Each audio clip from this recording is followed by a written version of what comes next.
उनकी उम्र 1800 साल से ज्यादा है, लेकिन लगते हैं 18 से भी कम। सदियों से संतों को राह दिखाते आ रहे हैं, योगियों के मार्गदर्शक।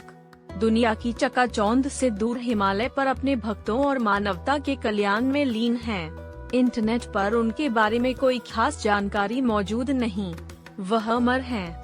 वह महाअवतार बाबा हैं। सार्वजनिक तौर पर सबसे पहले परमहंस योगानंद ने अपनी किताब योगी कथामृत में बाबाजी के बारे में बताया। योगानंद जी ने लिखा है, इतिहास में बाबाजी का कहीं कोई उल्लेख नहीं। किसी भी शताब्दी में बाबाजी कभी जनसाधारण के सामने प्रकट नहीं हुए।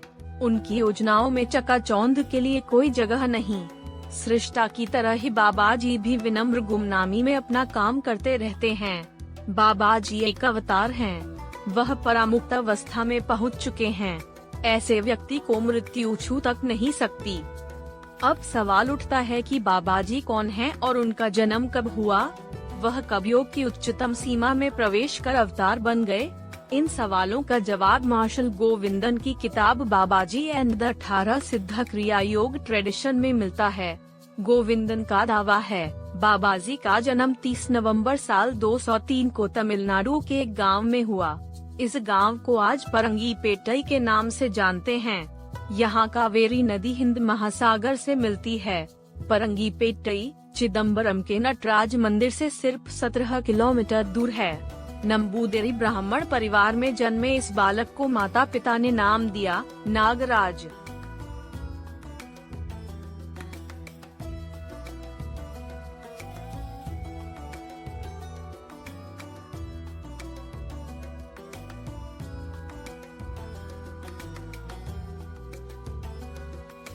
बेहद आकर्षक व्यक्तित्व के धनी नागराज का एक बलूच व्यापारी ने तब अपहरण कर लिया जब वह सिर्फ 5 साल के थे।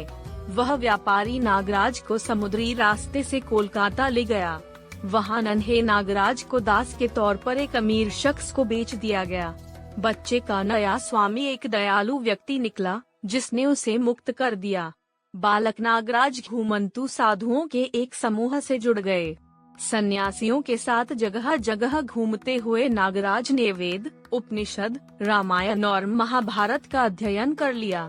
धर्मशास्त्री के तौर पर उनकी ख्याति बढ़ने लगी।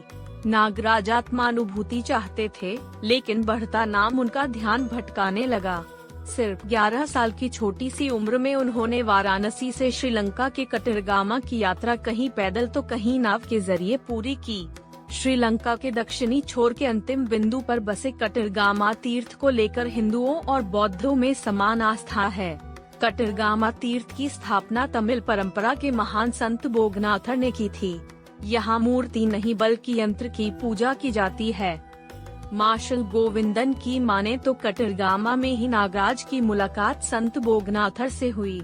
नागराज उनके शिष्य बन गए।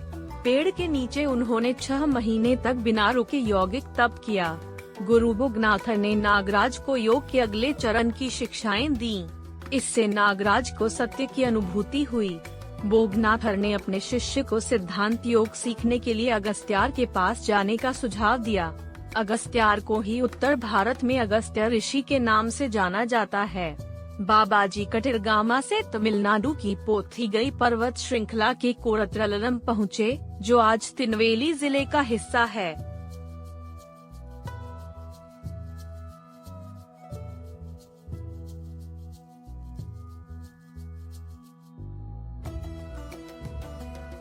अब यहाँ सवाल उठता है कि तमिल संत परंपरा क्या है? 18 सिद्ध संत कौन हैं? गोविंदन कहते हैं, सिद्ध परंपरा लाखों साल पहले शुरू हुई। भगवान शिव ने देवी पार्वती को क्रिया कुंडलिनी प्राणायाम सिखाया।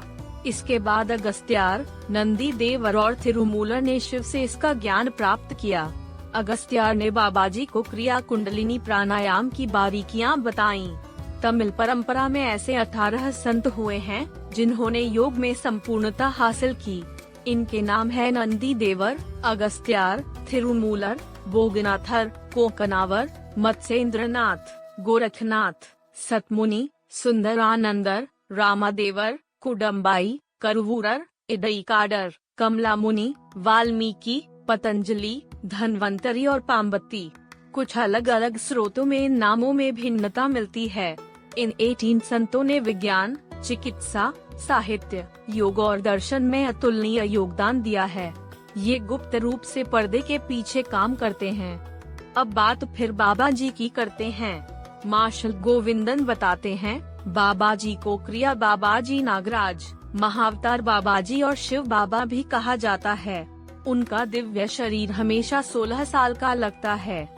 अपने गुरु से सुने अनुभव के आधार पर परमहंस योगानंद जी ने उन्हें 18 साल का तेजस्वी युवा बताया है।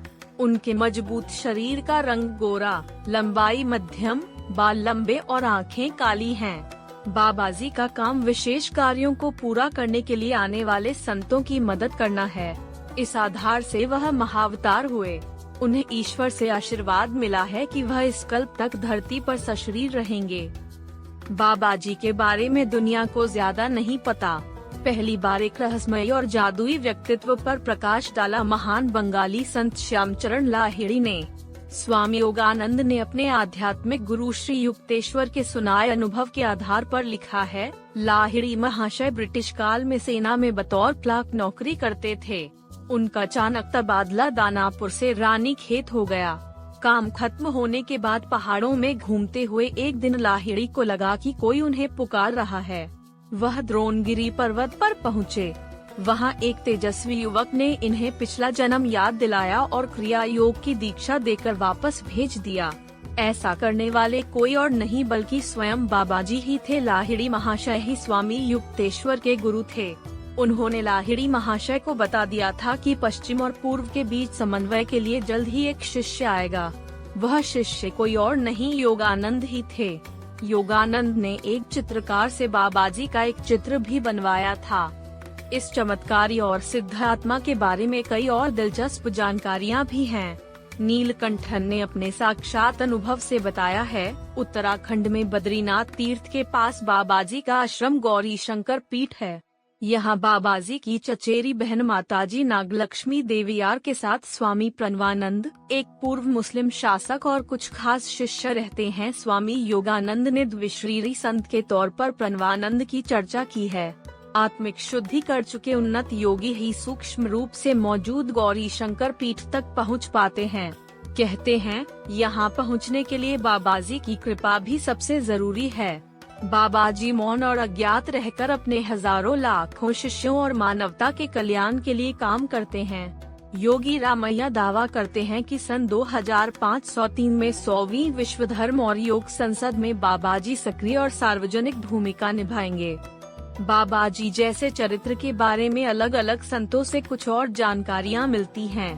कहते हैं कि लाहिड़ी महाशय की शक्ल बाबा जी से मिलती है।